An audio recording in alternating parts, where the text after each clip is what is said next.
Zack Cox here with Dakota, Randall, high above Acrisure Stadium. I'm still calling it Heinz Field. This is Heinz Field behind us here in Pittsburgh. Patriots, Steelers, Thursday Night Football, 8:15 kickoff here tonight. The over-under for this game currently set at 30. That is the lowest for an NFL game in 30 years since the Patriots played the Bengals way back in 1993. And I'm taking the under. I would as well. This is a Patriots team that has scored 6, 7, and 0 points in their last 3 games, allowed 10, 10, and 6 points in those 3 games. And just looking at the personnel on both sides, it's really shaping up to be another low-scoring game here. Patriots starting their backup quarterback by choice, Bailey Zappi. Steelers starting their backup quarterback, Mitch Trubisky, out of necessity. Kenny Pickett is hurt. Patriots are down their top 2 offensive weapons in Ramondre Stevenson and Demario Douglas. Steelers, their top running back, Najee Harris, expected to play tonight, but he did not practice on Tuesday. He's dealing with an injury, might not be at 100%. There's just not a lot of offensive firepower in this game, and if you have to guess, you're probably not going to see a lot of points. No, and I think for the Patriots on offense, the biggest X factor for them is can they stop Highsmith and TJ Watt. TJ Watt did not play in that game last year. He was hurt. And for the Patriots, they're coming off a game when Trent Brown and Mike Nwenu, I think, both had arguably their worst games of the year. Certainly for Mike Nwenu. Typically, those guys play much better, but if they continue to struggle this week against Highsmith and TJ Watt, that's a recipe for disaster, given the way that Bailey Zappi has a penchant for taking sacks. So, the Patriots allow a lot of pressure in this game. I don't really see how they can put up enough points, but again, as you mentioned, they're going up against an offense that is just as bad, maybe if not worse in some respects. So maybe we're looking at a 3-3 game for all we know. Could be a 0-0 game for all we know, but yeah, Trent Brown, Mike Nwenu, they really seem to kind of stabilize the Patriots' tackle spots in the last couple of weeks, but then, as you mentioned, a really rough performance for both of them, especially Nwenu against Khalil Mack and the Chargers last week. Defensively, I think a key for the Patriots in this game, got to create turnovers. They were really good at doing that for about a 5 or 6 week stretch. They had forced one in every game leading up to last week.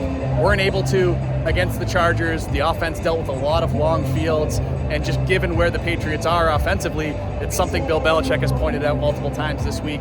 Seems like you're going to need to take the ball away from this Steelers offense for the Patriots offense to have a chance. And when you're playing somebody like Mitch Trubisky, the odds are pretty high of something like that happening. Yeah, you mentioned, and one other just quick note on the offense, I was just thinking about it, rough couple weeks for Mike Nwenu in terms of matchups. He faced Khalil Mack, who is the NFL leader in sacks with 15. Now he gets TJ Watt, who's second with 14 sacks. So it's a tough back-to-back stretch for Mike Nwenu. But you mentioned it, I think for the Patriots, they talked about it all week, and it's not the situation they want to be in, where they kind of need to score on defense if they want a chance to win any of these games. And as you said, this might be the spot for it, going up against a quarterback in Mitch Trubisky, who is turnover prone. The Patriots know how to play against him.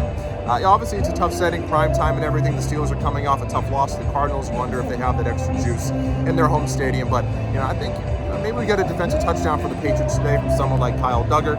I think that could be in play, and as we mentioned, I think they might need it if they want to win this game. And a bit of potential excitement in this game. Malik Cunningham elevated off the practice squad for the 2nd consecutive week. He dressed against the Chargers last week, did not play a snap. We'll see what the Patriots' plan is for him tonight. But if you're looking at kind of silver linings, reasons to watch this game tonight, maybe seeing Malik Cunningham get a bit of an extended run, maybe in some sort of situational Taysom Hill type role, that would at least add some excitement to this one here. Yeah, but I'll believe it when I see it. At this point, and going up against a defense as good as the Steelers, is this the spot to bust that out in? You would think they would have done it against the Chargers, who have one of the worst defenses in the NFL. Now you're going to do it against one of the best defenses in a hostile environment. I don't know. Part of me wonders if the Patriots would have played Cunningham last week, and if they got into the red zone, maybe that's where that package was in the red zone.